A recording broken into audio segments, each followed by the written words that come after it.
ensimmäisenä aloitetaan vaan, että pidetään suurin piirtein tässä kyljessä kyynärpäätä ja heilautellaan vähän tuota rannetta. Tämmöisellä varmaan. Mutta tästä se alkaa.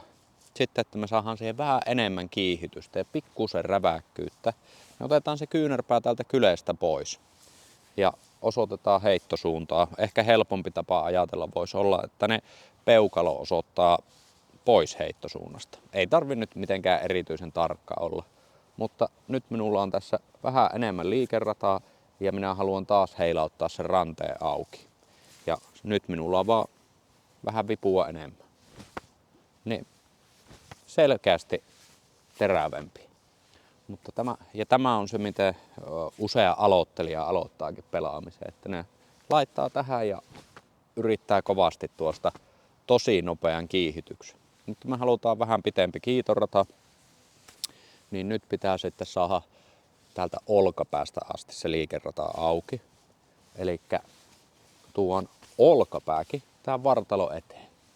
Eli meidän olkapäähän liikkuu hieman tuonne ulos ja hieman sisään. Eli me halutaan vähän sisään. Ehkä sieltä päin parempi nähdä, että jos tässä olisi ensimmäinen vaihe, toinen vaihe ja nyt kolmas vaihe, niin tähän tulee aika tämmönen mukava tasku. Tätä kyynärpäätä ei tarvi pitää missään epämukavassa asennossa, mutta kuitenkin niin, että meillä on aika tukeva tämä. Ja nyt minulla on se maksimaalinen kiihytys tässä näin. Ja saadaan se itse heitto aikaiseksi.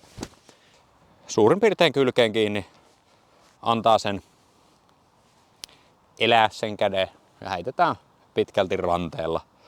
Vähän haetaan siihen vauhtia. Se on tämmönen heitto. Siitä lähetään. Se on se viimeinen asia, mitä siellä tapahtuu, että ranne pikkusen sitä pamauttaa, pyöräyttää, miten sen nyt ottaa. Sitten tuon kyynärpää tähän vartalo eteen vähän enemmän. Nyt minulla on tilaa kiihyttää paljon enemmän. Heti paljon parempi heitto. Ja ihan viimeisenä haetaan sitten se olkapää. Tulee tähän vartalo eteen ja minä saan sen tuon pikkusen tunnen venytystä selässä. Ja jälleen kerran se saa olla tuolla ylhäällä, se saa olla täällä alhaalla. Joillakin se on ihan vaan tuossa koukussa, ei niinkään ole väliä. Ja selkeästi kaikista paras heitto.